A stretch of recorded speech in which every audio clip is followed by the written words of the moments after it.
The past is never past.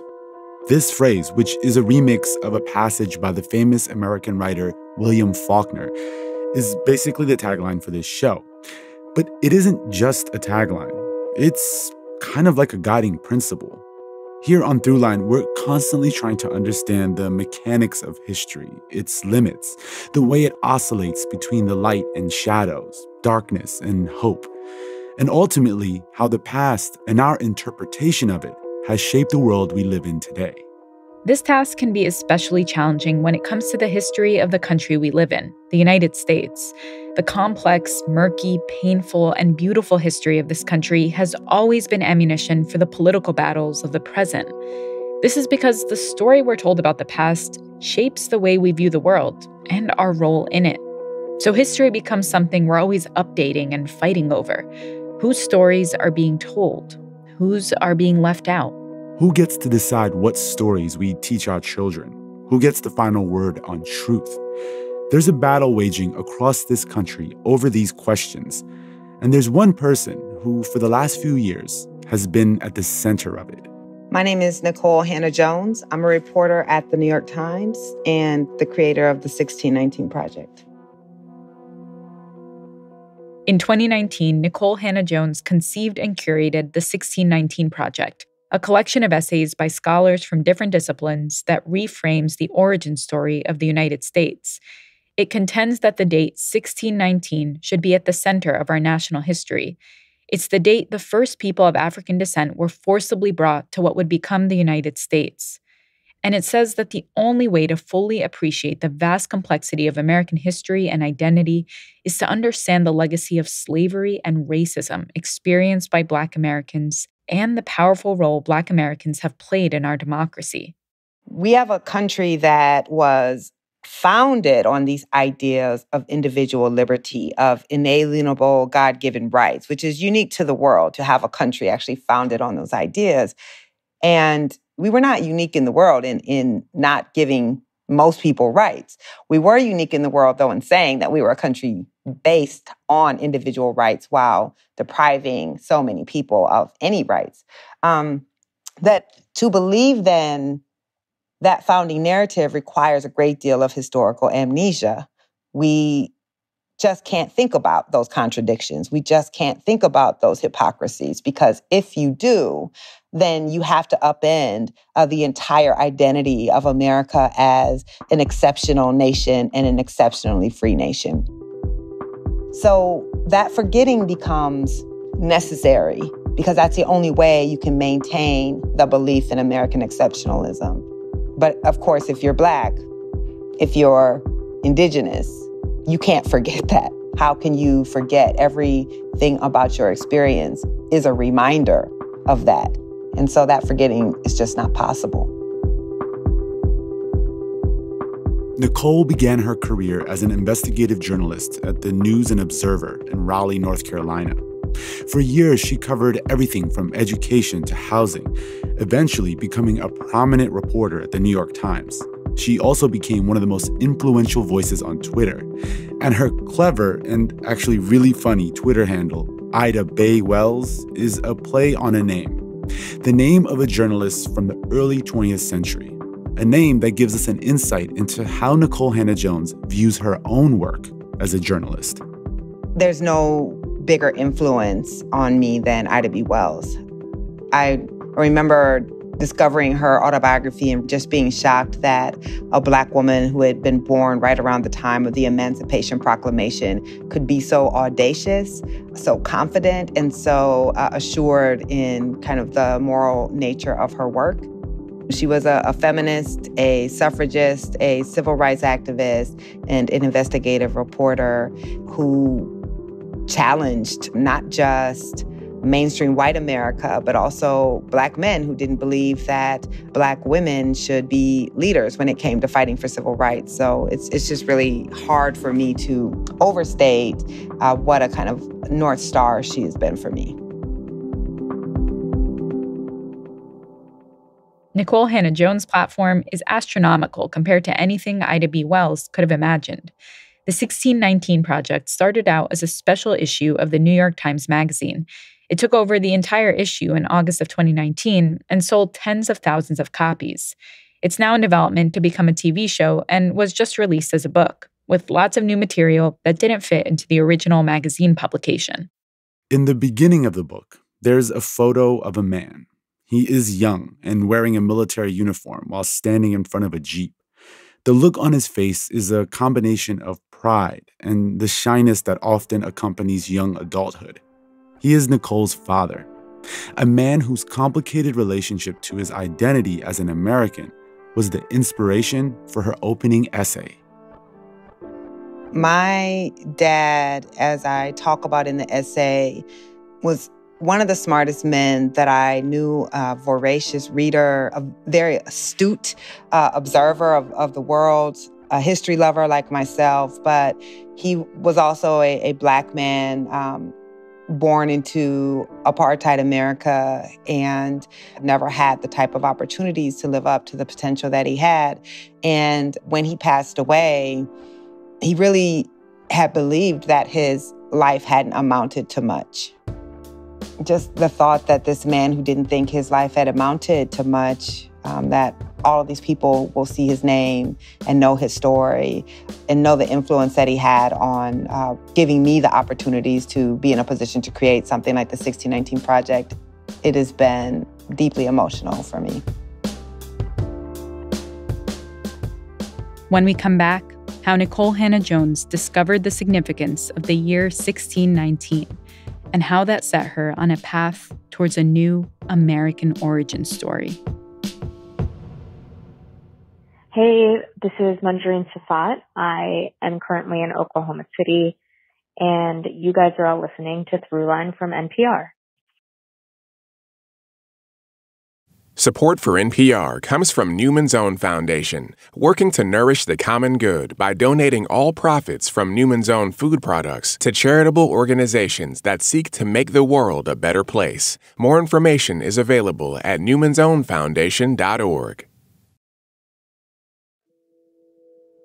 Part 1. An Alternative Origin. The fundamental argument being made in the 1619 Project is that the Black experience has to be at the core of the telling of American history. And according to Nikole Hannah-Jones, this is precisely because many of us were taught that the United States started with the colonial struggle for freedom against the British Empire, leaving out the fundamental role of Black and Indigenous people. Growing up in the 1980s, Nikole herself was largely given this narrative until she was 15, when she came across a different origin story for the U.S. that went back further than 1776, over 100 years further.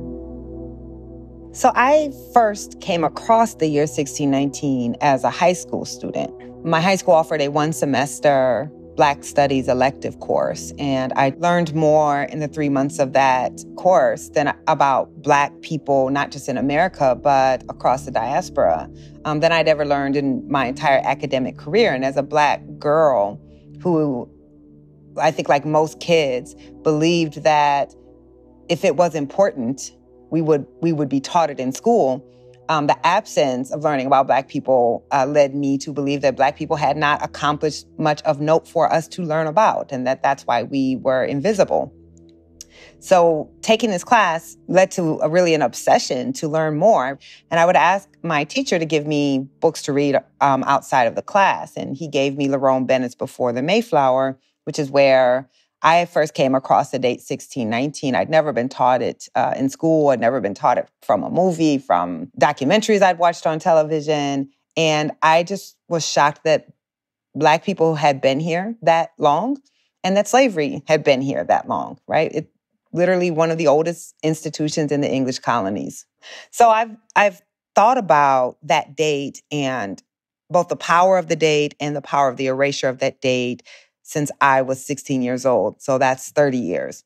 When I began to think of it as an origin story, I think started to come over time when I continued to study racial inequality, to do historical research, to try to understand why we still see so much racial inequality in our society today, why Black people's conditions remain as they are. And it just became clear that slavery was the root of so much in our society. And so I couldn't give you, an exact moment when I started to understand that 1619 was an origin, that it was not just the start of the African presence in the 13 colonies, but that it was an origin of so much that would define America in ways good and bad. I'm curious, what was it about your early education as someone growing up in the United States that preceded the shock you felt to discover how much older slavery was in the United States? You mentioned that a second ago. What was it about that? Because I think it's an experience many people have encountering the education system here in the U.S. and the way we're taught history. I mean, Africa largely didn't exist in my education. I clearly knew there was a continent, but we weren't taught that there were kingdoms, that there were centers of learning, that Africans were contributing anything to the world. We learned about Europe. We learned some about China, almost nothing about the Middle East, and really nothing about Africa. I was telling a friend the other day, I remember the moment when I realized that Egypt was in Africa. And I was in the classroom and I was playing with the globe. And I saw Egypt at the top of Africa. And I was like, oh, there's two Egypts. That's literally what I thought as a child. Wow. Was that there must be two Egypts. Yeah. And it's not that a teacher said Egypt's not in Africa, but like the images of Egyptians looked white. And the way we talked about Egypt was as if it was somehow part of Greece or Rome or European. And I just was like, wait, Egypt's in Africa? And think about, no one ever taught you that, but there was an understanding of that. And where does that come from? It is both the absence of information and then how we are taught certain things. And it was that understanding that history is managed and manipulated, and our understanding of history, our national memory, is manipulated by those who are in power. I think that liberated me to come up with a different narrative and to try to study that which we had not been taught. When you took the idea to the folks at the Times and were like, this is the project, what was your pitch to them and what was the goal of the project? My pitch was very informal, honestly. I had been obsessing about this 400-year anniversary that I just knew from past experience was probably going to pass with little acknowledgement or without the proper attention that something so important needed. So I think what I said when I went into we have a weekly ideas meeting where editors and writers toss around ideas. And I think what I said was, do you all know that this year is the 400th anniversary of American slavery? And no one in the room knew that, which I was not surprised by because most people had never heard of the date 1619. And I said, well, this is the 400th anniversary of slavery this year, and I think we should do an entire issue of the magazine dedicated to excavating what that means. For instance, did you know American capitalism has its roots in slavery? Do you know? And I went through a list of a couple of things. And that was the pitch. I didn't write anything out. It was just very conversational. And immediately, Jake Silverstein, the editor-in-chief of the magazine, said, we should do it. Absolutely. And that was it. Wow, that's amazing. I mean, I'm still trying to understand. I'd be interested in what you think is happening right now, not just in media, but in the country, that people are more, at least in some places, are more open to these ideas or these frames looking at history. Well, I mean, as someone who studies history, it's always hard to figure out why things happen as they happen in the moment. But I'll say that there may have been a different response had I pitched this project under the Obama administration, where many people in mainstream media kind of bought into this idea that we had reached the post-racial mountain, right? That we hadn't solved racial inequality, but certainly we had banished the type of racism of old America. And then Donald Trump wins. And Donald Trump wins on a campaign of white grievance and saying things that hadn't been appropriate and polite company for some time. And so I think a lot of gatekeepers in mainstream media understood like something is happening that we didn't think was happening. And there's some smart folks who want to excavate that. And I think that they were open because of that. So I think that played a big part in it. When I first started in journalism in 2003, most newsrooms had a race beat, and then they all went away. And then newsrooms, because of what was happening politically, began to create these beats again. So I think it was really the kind of cultural schizophrenia that was happening in our country that was not surprising to people of color, but seemed to be very surprising to newsroom gatekeepers that created these types of opportunities. Since it has come out, 1619 has almost become like a buzzword for people who either to attach all their hopes or fears to. And I think it's easy to lose sight of what is actually in the project, what it actually says. So we want to actually dig into some of the arguments that you're making in the book and the sort of the expanded version of 1619 that's in the book. And I think one of them that's interesting to us is instead of plantation, use the term labor camp. Can you describe why that was important and why language in general, in terms of the way we describe things, particularly from the past, are important? Yes. So I'll start with the second part of that question. Language is important, particularly in the past, but of course in all contexts, because it can either clarify or obscure.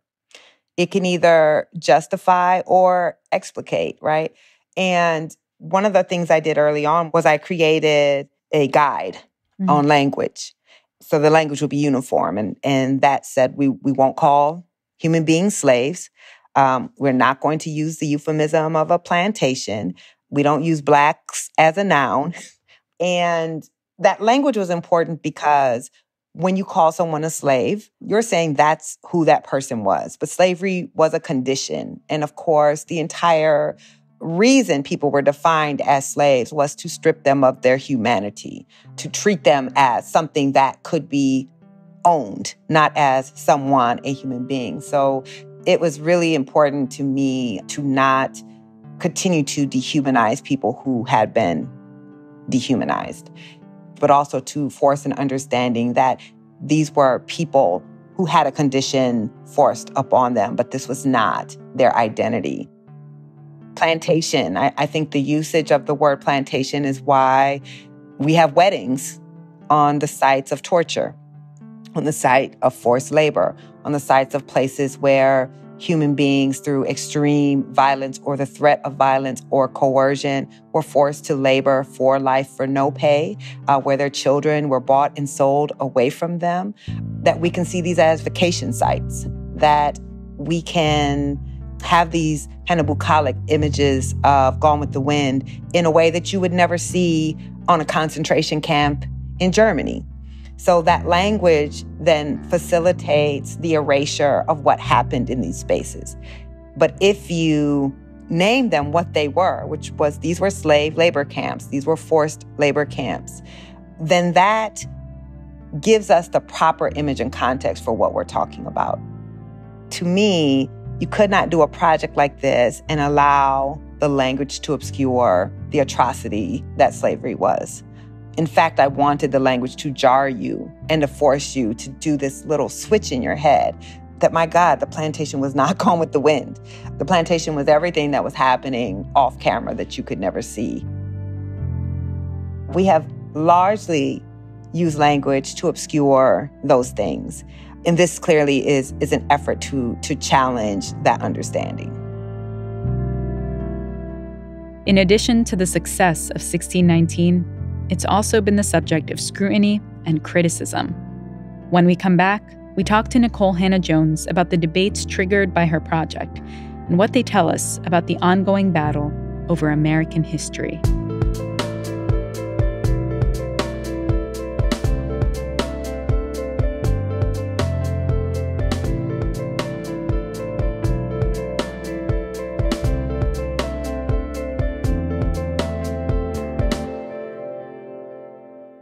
My name is Renee Lyle, and I'm calling from Laramie, Wyoming, and you are listening to Throughline from NPR. This message comes from NPR sponsor Capital One.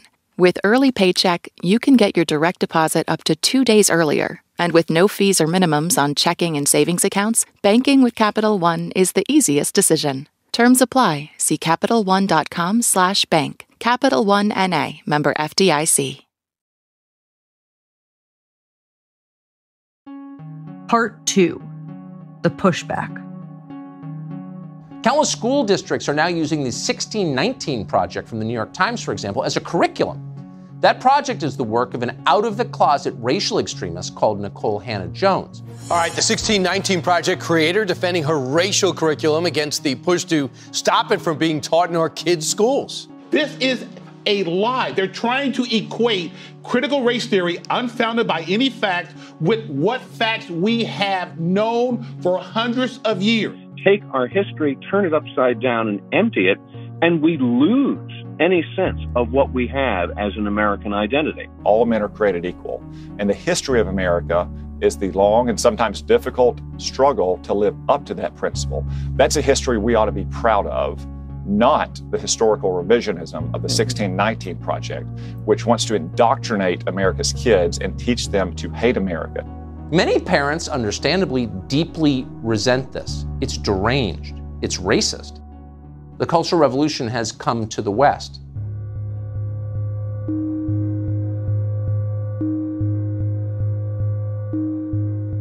"1619" was mostly met with praise when it was first released, but it was also the subject of criticism for its framing of early American history and the role slavery played in it. Some of those critiques came from pundits, others from historians who took issue with particular portions of the project, and from politicians, including the former president. Critical race theory, the 1619 Project, and the crusade against American history is toxic propaganda, ideological poison that, if not removed, will dissolve the civic bonds that tie us together, will destroy our country. Were you surprised by the level of pushback that came towards the 1619 when it was released? The aggressive response, particularly from the right. Were you less about surprised by it at all, but the level at which it came? And how did you deal with that initially? Just on a personal, emotional level. Of course I was surprised.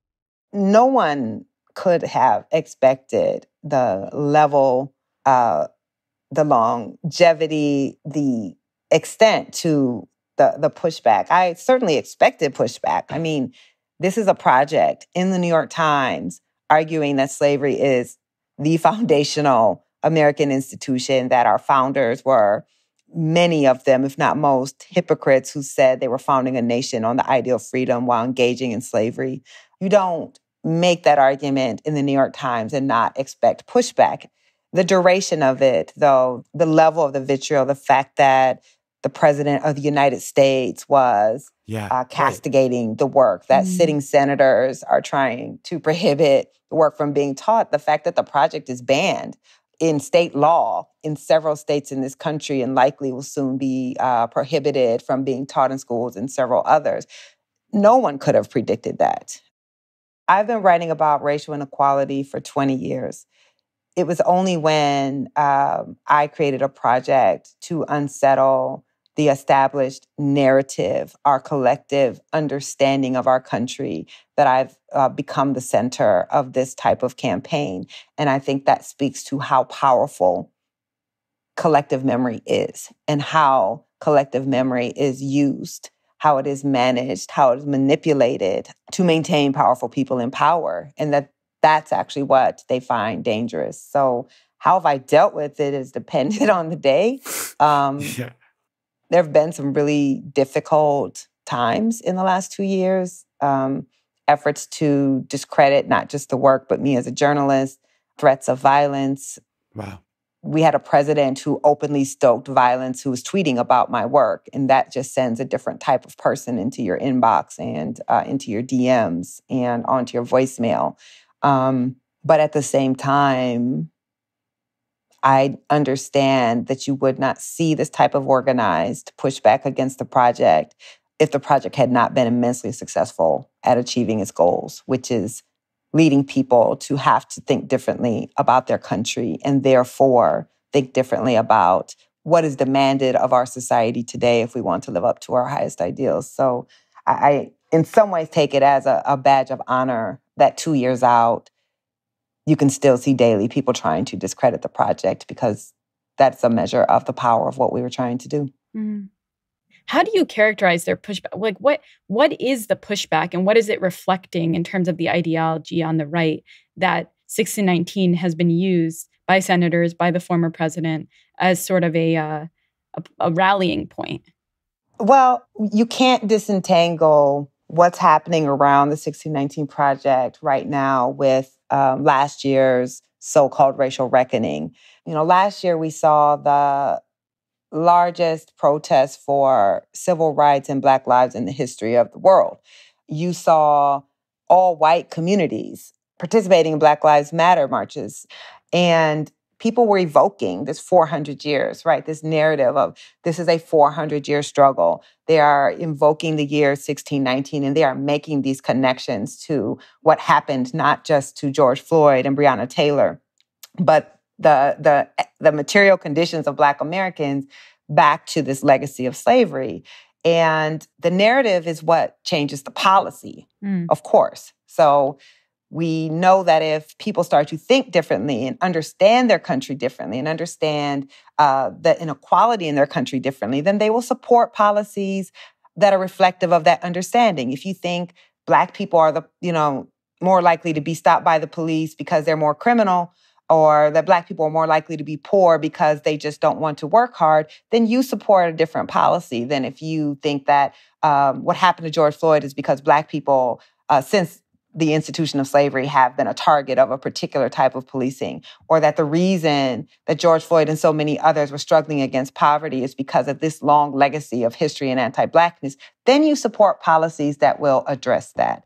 So it's not incidental that you see after this summer of racial reckoning, this massive backlash against the 1619 Project, against so-called critical race theory, against a teaching of a history that tries to help us understand the inequality that we see today, because, of course, there is the fear that that will lead to policy that is more progressive and that will unsettle some of that economic supremacy, that will unsettle kind of our traditional holders of power. So this becomes part of that campaign.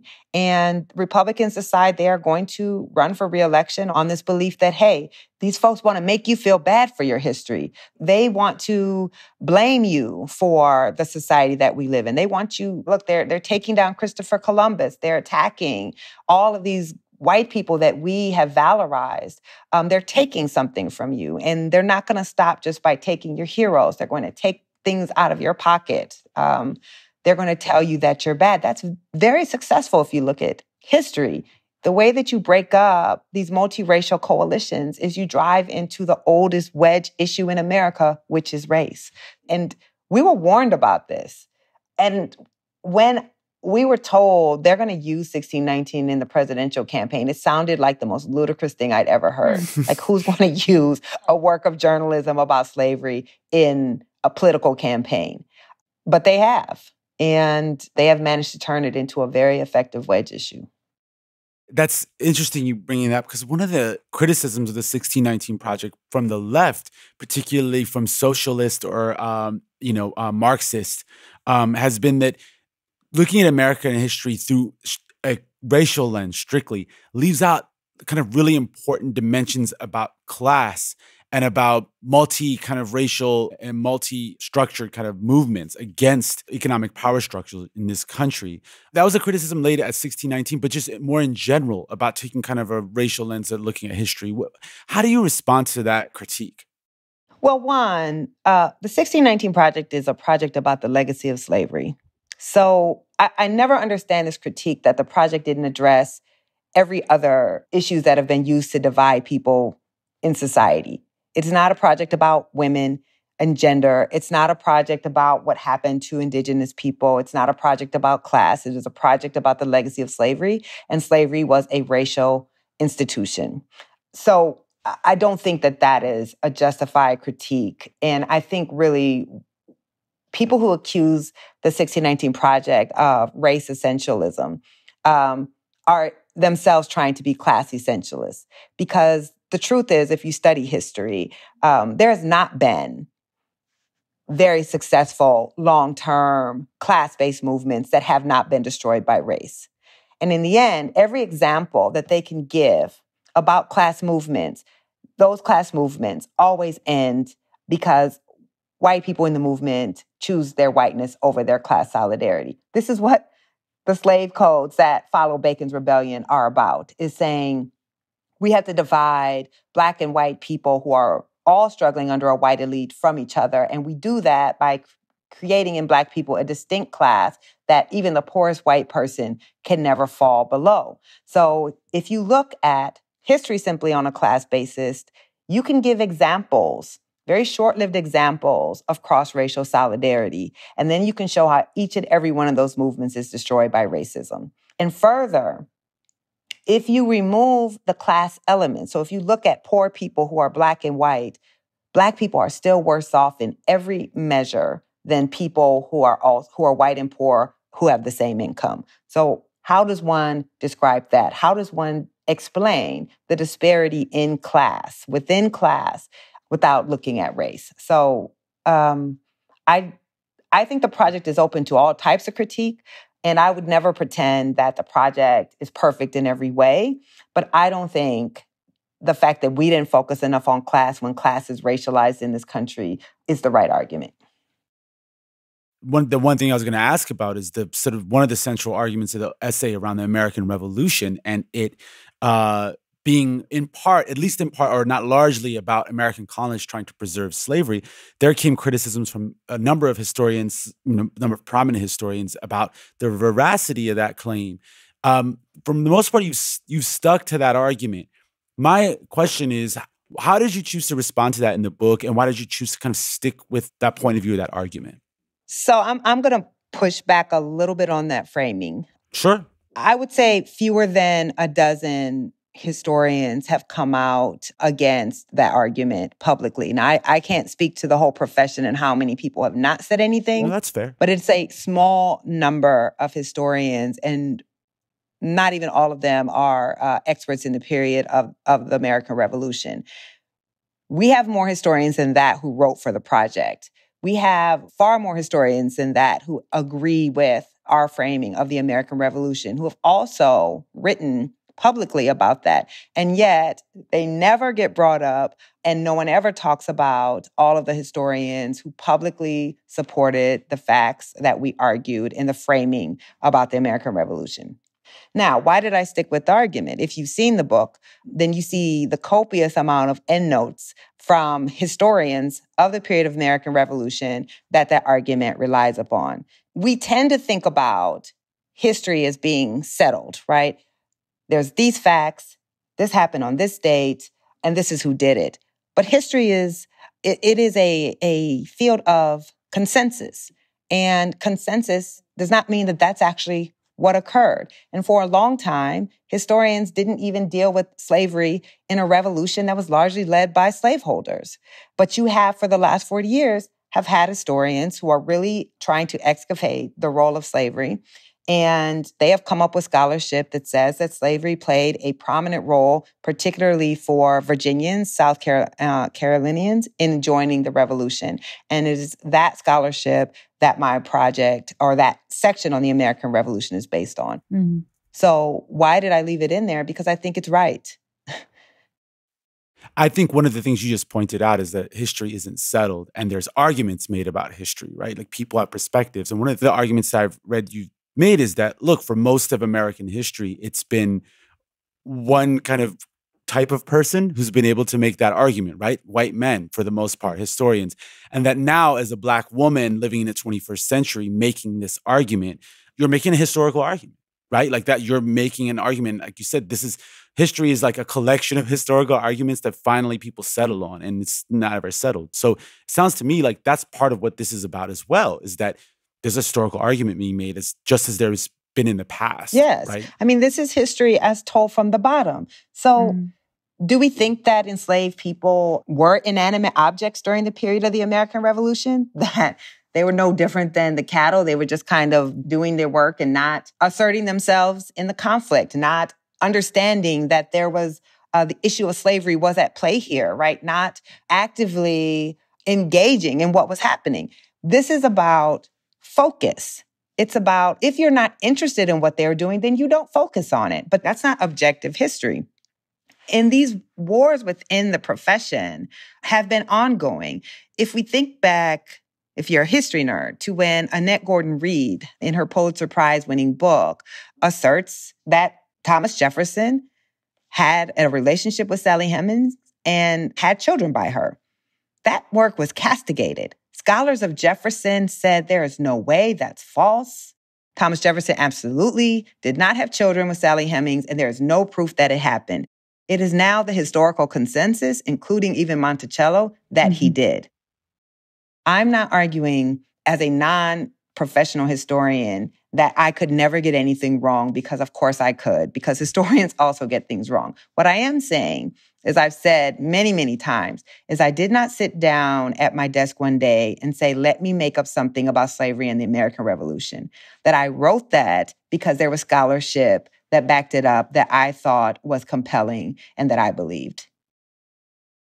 You have this book coming out, and it's much longer than the original project. And I'm assuming that part of the motivation is also that you can fit more of the nuance, maybe fit more of the things that ended up not making it into the original project into a longer book, and that you can spend more time, I don't want to say responding to, because I that's assuming that you're responding in parts to some of the things that, some of the criticisms that came along, but definitely flushing out things that weren't able to be flushed out in the original project. Is that fair to say? Do you think that that is partly what the book is able to do that maybe the original project just didn't have the capacity to do as a magazine feature?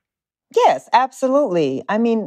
Let me be clear. There was valid critique to be had of the project. And where the critique was valid, we listened to it and we consulted more experts and we did more research. And with a book, yes, you can be much more nuanced. You can add much more detail. You can add endnotes so people can actually see the sourcing on the arguments that you're making.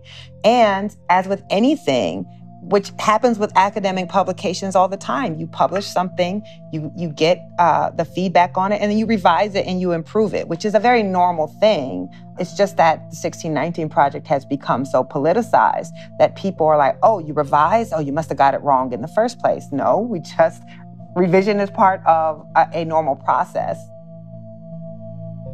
The beautiful thing about this is having had a chance to publish, and now having more space, you could sit and think, okay, what were the things that I really wish could have been in there that weren't? And when the project came out, I had so many conversations with historians, with regular people, and I listened to their feedback, and I read more and studied more myself because I had more time. And that also changed, in some ways, the argument that I was making. And that's what's so exciting about this is even if you read every single word of the original project, every essay in there has been significantly changed and all of them made much better.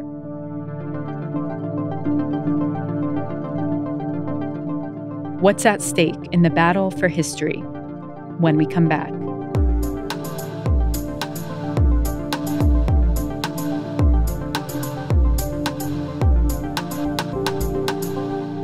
My name is Lena Chang. I'm calling from London, and you're listening to Throughline from NPR. Support for this podcast and the following message come from Best Fiends. When it comes to match 3 style puzzle games, only one reigns supreme: Best Fiends. It's an action-packed adventure game and puzzle game rolled into one, so it's no wonder it's got so many 5-star reviews. Plus, there's new content added all the time. If you're tired of crushing the same old candy, give Best Fiends a try. You can download Best Fiends free on the App Store or Google Play Store. That's friends without the R. Best Fiends.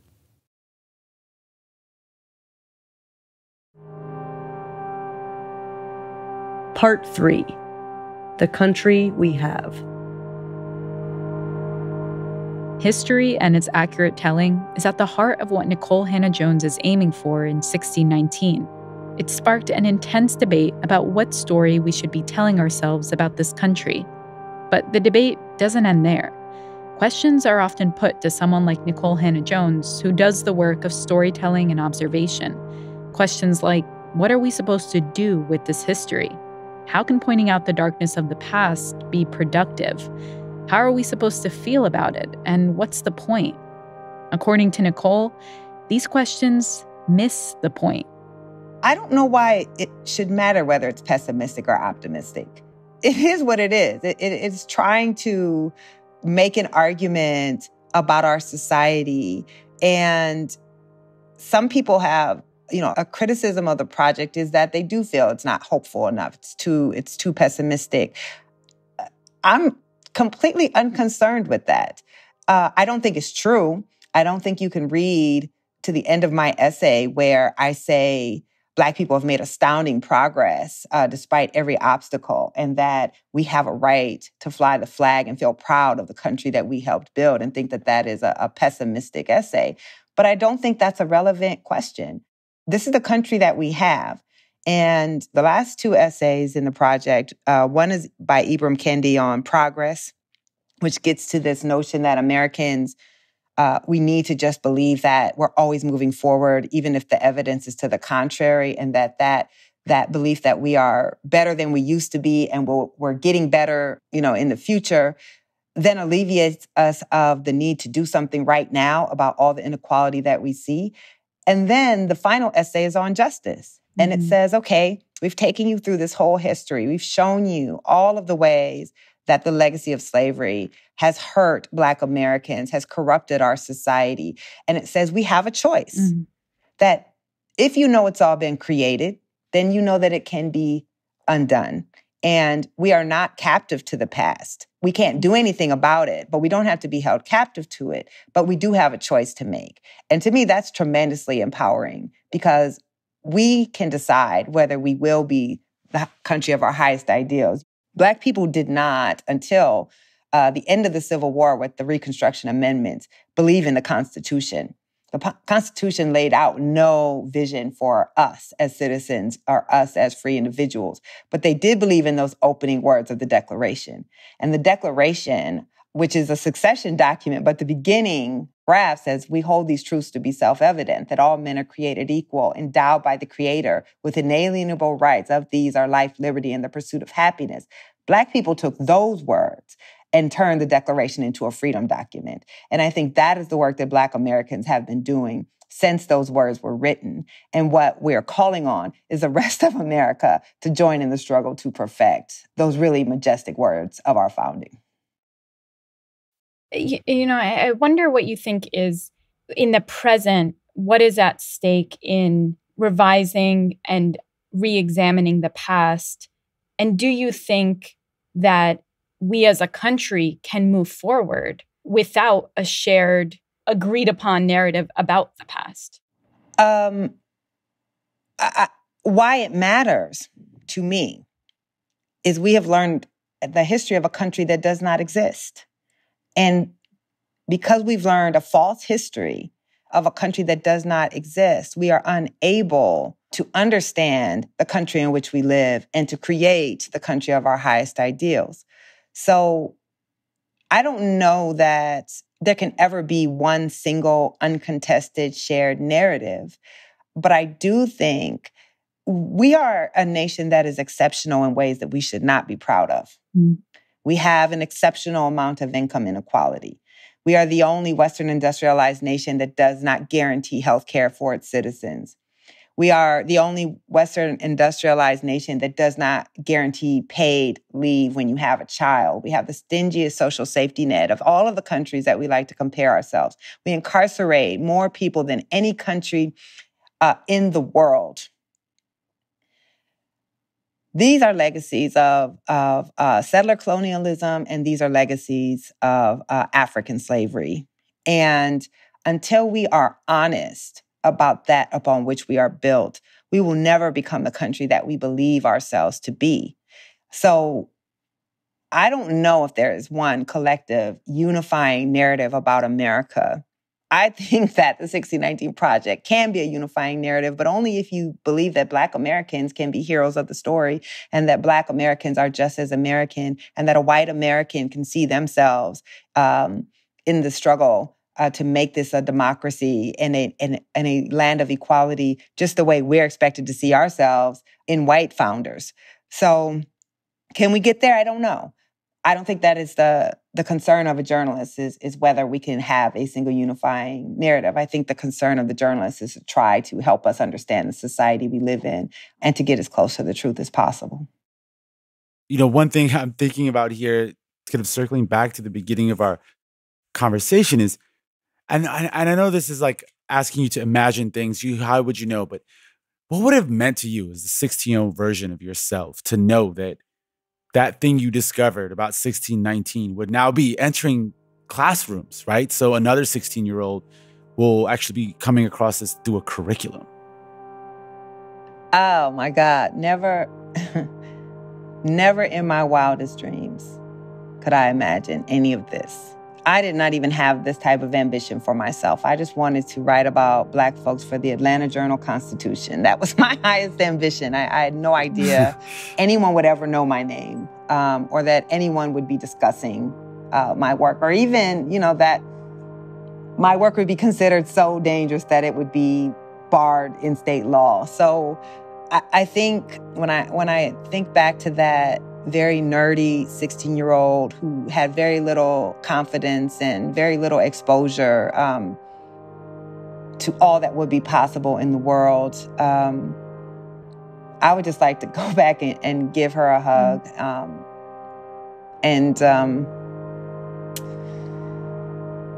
don't know. I think it would have made all of those times when I was very unsure of myself, when I felt very small, have been worth it. So I'm just grateful. I talk a lot about how between this book and, we also have a children's book that I co-wrote with Renee Watson called Born on the Water that's coming out on the same day. That's an origin story specifically for Black American children who descend from American slavery. How much I wish I would have had texts like that when I was a child. I wouldn't have had to spend all of those years sitting in the classroom feeling completely inferior, feeling that Black people had never accomplished anything of worth, believing that the reason we weren't in the story was because we didn't do anything important, and how differently my concept of myself would have been had anyone bothered to teach us any of this. So I'm just grateful mostly and honored.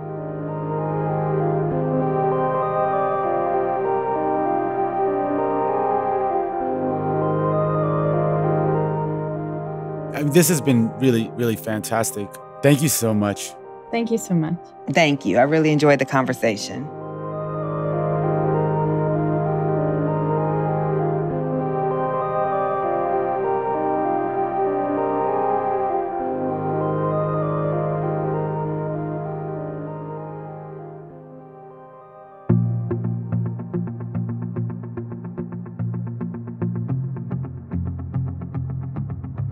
That's it for this week's show. I'm Randa Abdelfatah. I'm Ramtin Arablouei, and you've been listening to Throughline from NPR. This episode was produced by me. And me, and Lawrence Wu, Lane Kaplan-Levinson, Julie Kane, Victor Ibeez, Anya Steinberg, Yolanda Sanguini. Fact-checking for this episode was done by Kevin Vogel. Thanks also to Anya Grunman, Tamar Charney, Adriana Tapia, Miranda Mazariegos, Deb George, and Keith Woods. Our music was composed by Ramtin and his band, Drop Electric, which includes Anya Mizani, Naveed Marvi, Sho Fujiwara. Special thanks to Gilly Moon for mixing this episode. Also, we want your voice on our show. Send us a voicemail at 872-588-8805 with your name, where you're from, and the line, "You're listening to Throughline from NPR." And we'll get you in there. That's 872-588-8805. And finally, if you have an idea or like something you heard on the show, please write us at throughline@npr.org or hit us up on Twitter at ThroughlineNPR. Thanks for listening.